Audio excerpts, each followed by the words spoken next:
स्वागत है। आज की वीडियो में हम संख्या पद्धति यानी कि नंबर सिस्टम के टॉप 10% लेकर आए हैं और ये सभी के सभी RRB NTPC previous year exams में क्वेश्चंस पूछे गए हैं। इन क्वेश्चंस को हम सॉल्व करने वाले हैं और यहाँ से आप लोगों को देखने को मिलेगा किस तरीके से आरआरबी एनटीपीसी में प्रश्न पूछे जाते हैं। तो टॉपिक हमारा रहेगा आज का संख्या पद्धति यानी कि नंबर सिस्टम। पहला प्रश्न दिया गया है, सबसे बड़ी तथा सबसे छोटी दो अंकों की अभाज्य संख्याओं के अंतर की गणना कीजिए। तो यहाँ पर प्रश्न देखेंगे किस लेवल के आरआरबी एनटीपीसी में पूछे जाते हैं। तो पहला प्रश्न आप बहुत ही अच्छे से पढ़ेंगे, फिर इसका आंसर बताने का प्रयास करेंगे। तो सबसे बड़ी और सबसे छोटी दो अंकों की अभाज्य संख्या, तो सबसे छोटी जो अभाज्य संख्या है तो वो सबसे पहले देखेंगे। तो सबसे छोटी दो अंकों की अभाज्य संख्या कौन सी हो जाएगी? 11 हो जाएगी। देखिए, अभाज्य संख्या उन्हें कहते हैं ऐसी संख्याएं जिनके दो ही गुणनखंड हों।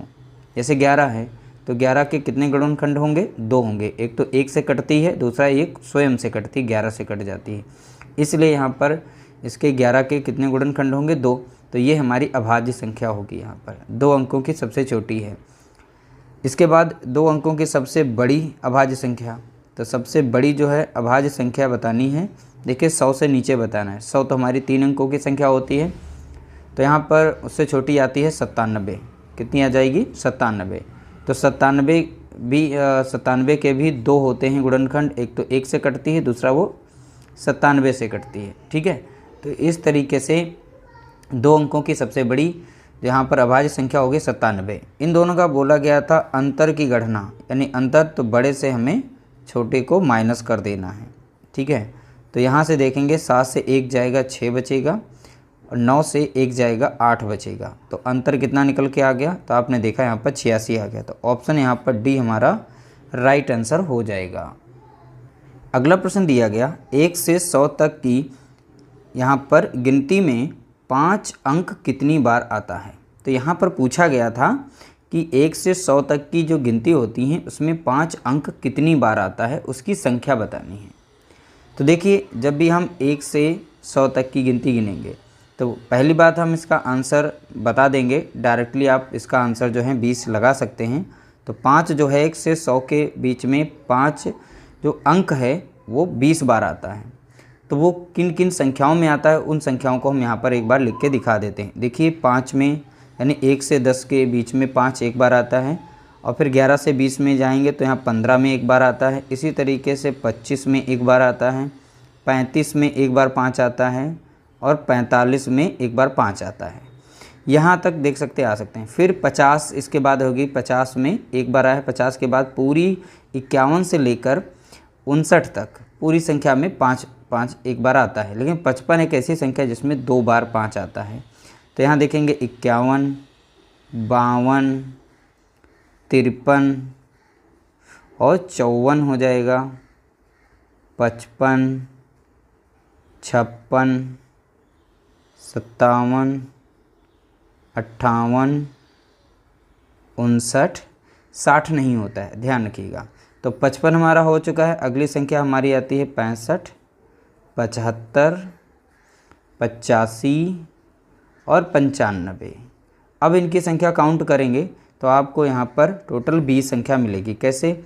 1 12 1 2 3 4 5 6 7 8 9 10 11 और 12। 55 में 2 बार गिना, 12 हो गया, 13 14 15 16 17 हो गया, 18 19 20।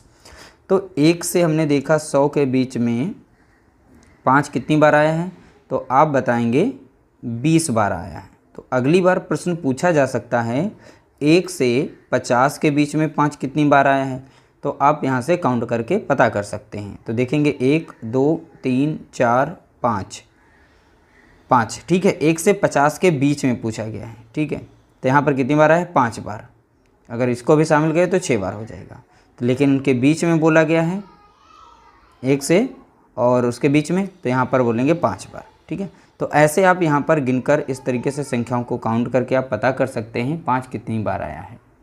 अगला प्रश्न दिया गया, 1 से 100 तक की गिनती में अंक 2 दहाई के स्थान पर कितनी बार आता है? देखिए यहाँ पर पूछा गया था 2 दहाई के स्थान पर। ठीक है, दहाई के स्थान पर मतलब ये इकाई हो गया, ये इसका दहाई, तो यहाँ पर 2 आना चाहिए। तो 2 दहाई के स्थान पर कितनी बार आया है? तो देखिए यहाँ पर इसका राइट आंसर हो जाएगा 10 बार, यानी ऑप्शन सी यहाँ पर इसका राइट आंसर होगा। अब वो कौन कौन सी संख्या हैं यह भी हम समझ लेते हैं। तो यहाँ पर 1 से 100 के बीच में पूछा गया, अगली बार पूछेगा 1 से 50 के बीच में बताओ, तब भी आप इसी तरीके से आंसर को निकालेंगे। तो चलिए कुछ संख्याएं हम बता देते हैं। जैसे कि देखिए यहाँ पर दहाई के स्थान पर देखेंगे तो 1 से 10 के बीच में दहाई स्थान है नहीं, तो सभी यहाँ पर सिंगल डिजिट की हैं 1 से 9 के बीच में, तो यहाँ तो हम 1 से 10 वाली छोड़ देंगे। फिर 11 से लेकर हम 20 तक में आएंगे तो हमें 20 एक सबसे छोटी संख्या मिलेगी, स्टार्टिंग हमारी 20 से होती है। ये हमारी सबसे छोटी यहाँ पर देखिए संख्या कौन सी होगी, दहाई के स्थान वाली 20 होगी। 20 के बाद हम जाएंगे 21 पर, 21, 22, 23, 24, 25, 26, 27, ठीक है, 28 और 29 हो जाएगा, 30 नहीं। अब इस तरीके से हमने 29 तक लिख लिया। सभी को काउंट करेंगे। देखिए यहाँ पर दहाई के स्थान पर दहाई ये नहीं गिनेगा जाएगा, ठीक है, दहाई के स्थान पर दहाई दहाई दहाई, तो गिनेंगे कितना हो गया, 1 2 3 4 5 6 7 8 9 10। तो देख सकते हैं 10 की संख्या निकल चुकी है। एक क्वेश्चन पूछा गया था सबसे छोटी अभाज्य संख्या। प्रश्न देख सकते हैं बहुत ही आसान पूछा गया था। अगर इसका आंसर नहीं है तो आपको बहुत ही ज़्यादा टफ लगेगा, लेकिन अभाज्य संख्या की परिभाषा अगर आती है तो आप जो है बहुत ही आसानी से इसमें ढूंढ लेंगे। तो सबसे छोटी पूछी गई थी, हम इसका आंसर बता देते हैं। ऑप्शन सी यहाँ पर इसका राइट आंसर है 2। अभाज्य संख्या उनको कहते हैं जिसे 2 है, ठीक है। 2 का गुणनखंड 1 यानी स्वयं से कटेगी, 2 से भी कट जाएगी और 1 से, इसके अलावा इसके गुणनखंड नहीं है। जिन संख्याओं के 2 गुणनखंड होते हैं, ठीक है, तो उन्हें अभाज्य संख्याएं कहते हैं। अगला प्रश्न पूछा गया, यहाँ पर एक संख्या दी गई है और इसमें x दिया गया है और 9 से भाज्य हो। अब ये 9 से कट रही है तो x का मान बताना है। तो x के स्थान पर हमें बताना है कि कौन सी संख्या इसमें से हो सकती है। पहली बात देखिए, 9 से भाग देने का रूल ये है कि 9 से जब हम किसी संख्या को डिवाइड करते हैं तो उन संख्याओं का सम जो है, जो भी आए वो 9 से कटना चाहिए। तो हमारी शॉर्ट ट्रिक ये कहती है कि इन सभी संख्याएं, जो दी गई संख्या, इनको जोड़ते जाएंगे और एक एक को बारी बारी से काटते जाएंगे। जैसे 8 और 6 को जोड़ेंगे 14 होगा, 14 में 4 जोड़ेंगे 18 हो जाएगा। जो 18 संख्या आएगी यहाँ तक वो 9 से कट जाएगी, इसलिए यहाँ पर हम 8, 6 और 4 को काट देंगे। क्यों? 8 6 14, 14 4 यहाँ पे होगा 18 और 9 दूनी 18, यानी 9 से 2 बार कट जाती है। अब बची संख्या यहाँ पर 3 है और यहाँ पर बची है x।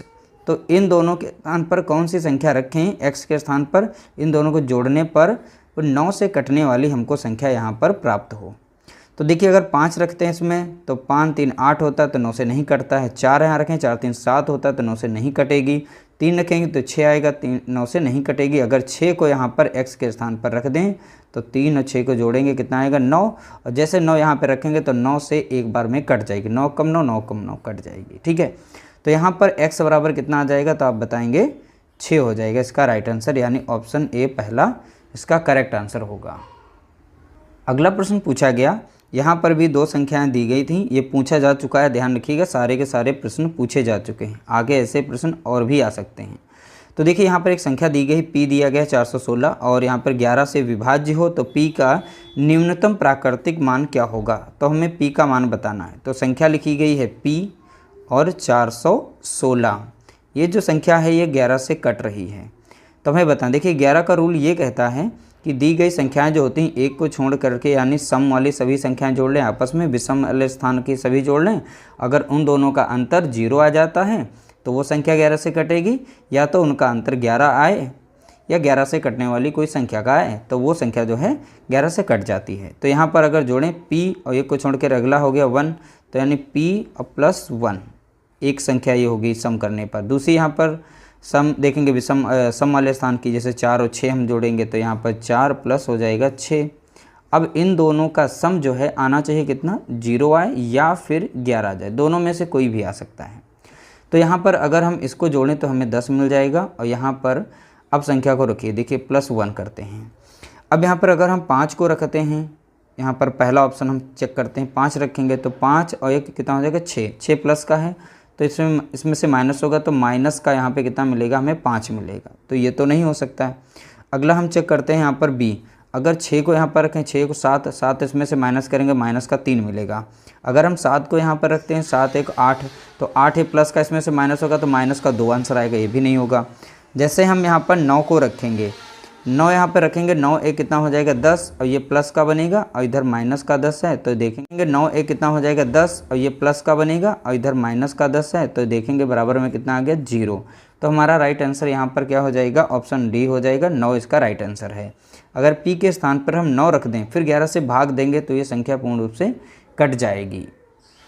अगला प्रश्न पूछा गया, किसी संख्या को 899 से भाग देने पर शेष जो है यहाँ पर 63 प्राप्त होता है। यदि उस संख्या को 29 से भाग दें तो शेष प्राप्त होगा। जब भी इस नेचर पर आधारित प्रश्न आए, जो पहला शेष दिया गया ना, किसी संख्या को इतने से भाग देने पर इतना शेष प्राप्त हुआ है, तो शेष जो प्राप्त हुआ है उसी को डिवाइड कर दें, जो यहाँ पर बोला गया ना उस संख्या को 29 से भाग दें। अब 29 से भाग देने की बात करो तो 29 से आप इसी शेष को भाग दे देंगे, ठीक है।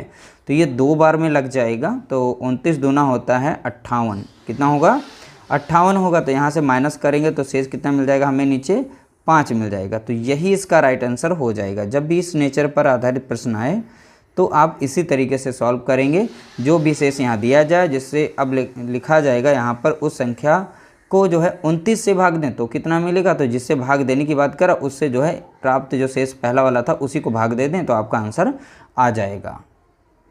अगला प्रश्न पूछा गया था, 1265 में क्या घटाया जाए कि प्राप्त संख्या 29 से पूर्णतः विभाजित हो जाए। बोला गया इसमें 1265 में से क्या घटा दिया जाए फिर वो संख्या जो है 29 से पूर्ण रूप से कट जाए। तो देखिए जब भी इस तरीके से आएगा तो आप 29 से डायरेक्ट इसे भाग ही दे देंगे। जब 29 से इसको भाग देंगे 1265 को, तो ये संख्या जो है 4 बार लगेगी। कितनी बार लगेगी, 4 बार। 4 नाम 36 का 6 हो जाएगा, बचेगा 3, 4 दूनी 8, 3 11 हो जाएगा। 6 से 6 जाएगा 0, 2 से 1 जाएगा बचेगा 1, यहाँ बचेगी संख्या कितनी 5। अब ये संख्या जो है यहाँ पर 29 से जब भाग देंगे तो 3 बार लग जाएगी। कितनी बार, 3 बार। 3 9 27 के 7 हो जाएगा 2, 3 दूना 6, 2 हो जाएगा 8। अब इसको यहाँ से माइनस करेंगे तो 15 से 7 जाएगा बचेगा 8, और यहाँ बचेगा 9 से 1 जाएगा बचेगा 18। तो यानी कि यहाँ पर जो शेष हमारा 18 बचा है, अगर यही शेष जो है इसमें से माइनस कर दिया जाए, यानी 1265 से अगर हम 18 माइनस कर दें, जो भी हमारी संख्या यहाँ पर प्राप्त होगी वो पूर्ण रूप से जो है 29 से भाग लग जाएगा उसमें, ठीक है। तो यही बताया गया था। तो इस तरीके से आप यहाँ पे संख्या को प्राप्त कर सकते हैं। आपका आंसर जो है यहाँ पर करेक्ट है, ऑप्शन सी यानी 18। अगला प्रश्न पूछा गया, दिए गए गुणनखंड। अब देखो यहाँ पर 2 गुणनखंड दिए गए हैं इस फॉर्म में इकाई का अंक ज्ञात करें। अब इसमें इकाई का अंक निकालने को पूछा गया है, ठीक है। तो जो भी संख्या है इकाई पूछे तो 1 लिख लेना है, और यहाँ पर 5 यानी 1 की पावर कितनी हो जाएगी 51, गुणे यहाँ पर है 1, यहाँ पर भी सेम है, और तो यहाँ पर 43 इसकी पावर दी गई है। इकाई का अंक आपको पता है कि 1 की घात चाहे जितनी हो, चाहे 500 हो, चाहे 1000 हो, चाहे जो भी हो, उसका इकाई का अंक 1 ही मिलेगा। अब कैसे, अब देखिए यहाँ पर इनको चाहे जितनी बार आप गुणा करें 1 को, तो संख्या वो 1 ही आती है। तो इसलिए ध्यान रखना, यहाँ पर इनके पावर जितनी है, पावर से यहाँ पे कोई ज़रूरत नहीं है, यानी इसके स्थान पर हम 1 रख देंगे। इसी तरीके से यहाँ पर 1, यानी 1 1 का गुणा करेंगे कितना मिल जाएगा, इकाई के स्थान पर 1 ही मिलेगा। लेकिन ऑप्शन में नहीं है, तो आप किसी भी ऑप्शन को कट करके इसका आंसर बना सकते हैं, क्योंकि इसमें एक मिस्टेक हो गई, यानी ऑप्शन यहाँ पर रखना भूल गए हैं। तो इसका राइट आंसर क्या होगा, 1 होगा। अगला प्रश्न पूछा गया था, देखिए इस तरीके से संख्या दी गई थी। इसमें पूछा गया था एकक अंक। एकक अंक का मतलब होता है इकाई का अंक बताओ, इसमें क्या होगा। देखिए यहाँ पर संख्या इकाई का पूछे तो हमें इकाई वाली संख्याएं नोट कर लेनी है। जैसे यहाँ पर 36 इसकी पावर माइनस लगा, यहाँ पे 2 था बेस, इसकी पावर कितनी है 20। जब भी इस तरीके से संख्या लिखी होती है, जो भी पावर होती है उसे 4 से भाग दिया जाता है। तो इसमें हम कितने से भाग लगाएंगे, 4 से लगाएंगे। तो 4 से लगाएंगे तो 4 नाम 36 यानी कट गया, तो शेषफल बचा नहीं यहाँ पर। और यहाँ पर जो भी शेषफल बचता है वही यहाँ पर इसकी पावर बन जाता है। तो 3 में शेषफल क्या लिखेंगे, 0। लेकिन ध्यान रहे यहाँ पर जब भी शेषफल 0 आएगा तो 0 के स्थान पर हम पावर 4 रखेंगे। ये इसका रूल है, ध्यान रखिएगा। तो 0 रख के मत सॉल्व करिएगा, नहीं तो आपका आंसर गलत हो जाएगा। इसी तरीके से यहाँ पर देखेंगे 2 की 4 20 है, पर 4 से भाग देंगे, 4 पंचे 20 कट गया, तो शेषफल क्या बचेगा 2 की पावर 0। तो 0 ना लिखकर तो क्या लिखेंगे हम 2 की पावर 4 लिखेंगे। अब जब इसको सॉल्व करेंगे और इसको सॉल्व करेंगे, आप 3 को 4 बार गुणा करेंगे ना यहाँ पर इस तरीके से, तो आपको आंसर मिलेगा। अब 2 को भी इस तरीके से आप 4 बार गुणा करेंगे यहाँ पर, और ये समझाने के लिए लिख रहे हैं, वरना हम थोड़ा सा फास्ट कर लेते। तो यहाँ पर हो जाएगा 2 दूना 4 और 2 दूना कितना हो जाएगा 4। अब इस 4 4 का करेंगे गुणा, तो 4 चौके कितना हो जाएगा 16। तो यानी इकाई का स्थान यहाँ पे कितना आ गया 4। यहाँ पर देखेंगे 3 3 9 हो जाएगा, 3 3 9 हो जाएगा, 9 9 कितना हो जाएगा 81। यहाँ से ले लेंगे 1, ठीक है। तो इस तरीके से हमने ले लिया। अब यहाँ पर देखेंगे 1 ऊपर है, माइनस था ना, 1 से हम माइनस करेंगे 6 को। तो यहाँ पर इस संख्या को देखें तो क्या दिख रहा है, यहाँ पे 81 दिख रहा है और नीचे 16 दिख रहा है। तो यहाँ से हासिल लेंगे ना तो 11 होगा, 11 से जाएगा 6, तो बचेगा कितना 5। यानी पहले वाली संख्या यहाँ पर अगर नॉर्मल देखें, इस इधर से हमने इकाई का स्थान लिया, यहाँ से भी इकाई का लिया। ऊपर की जब छोटी होती तो इसके बगल में कोई ना कोई संख्याएँ होती हैं जिससे हम हासिल ले रहे होते हैं, इसलिए ऊपर वाले में हासिल लगा के फिर इसको नीचे से माइनस करेंगे तो आपका आंसर यहाँ पे 5 दिख जाएगा। तो 11 हो जाएगा, 11 से 6 जाएगा, बचेगा 5। जैसे कि यहाँ पे संख्या को हमने पूर्ण रूप से संख्या को लिख के ही दिखा दिया था इस तरीके से, ठीक है। तो यहाँ पर कंडीशन को ध्यान रखिएगा, इस कंडीशन में आंसर इसी तरीके से आपका निकलेगा। जब भी ऊपर की संख्या यानी प्लस वाली छोटी हो जाए, माइनस की बड़ी हो जाए, तो ऊपर एक हासिल लेके फिर माइनस करके आप आंसर निकाल सकते हैं। उम्मीद करते हैं आप लोगों को हमारी वीडियो आज की पसंद आई होगी। पसंद आई तो लाइक करिएगा, शेयर करिएगा।